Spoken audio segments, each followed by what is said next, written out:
Hello, good morning po sa tanan.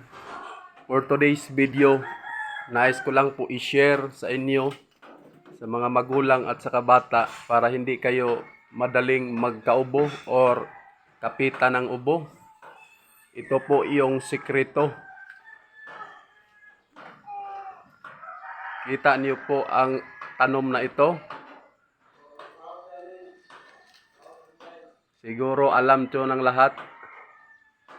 Ito po ay agrio or kalamansi.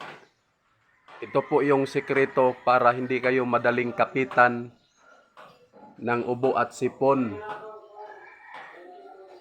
Pagising nyo sa umaga, nang hindi pa kayo kumakain o hindi pa kayo kumaon ng umaga, magpitas po kayo ng agrio, yung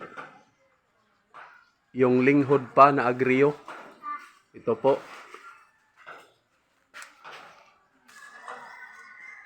At saka kainin nyo.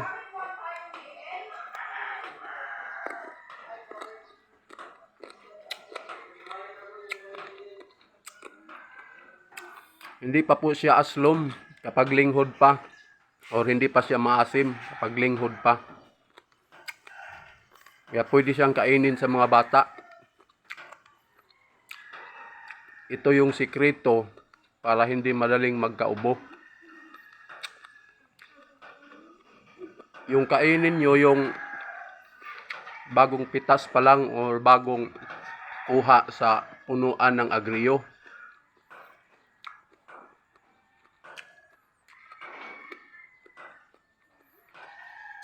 Pasensya na kayo sa aking buhok, hindi pa ako nakaparas pa.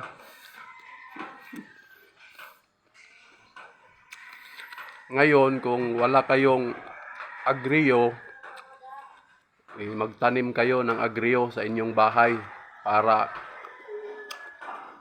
mayroon kayong agrio. Yung itanim nyo, yung grafted or yung markot para madaling mamunga.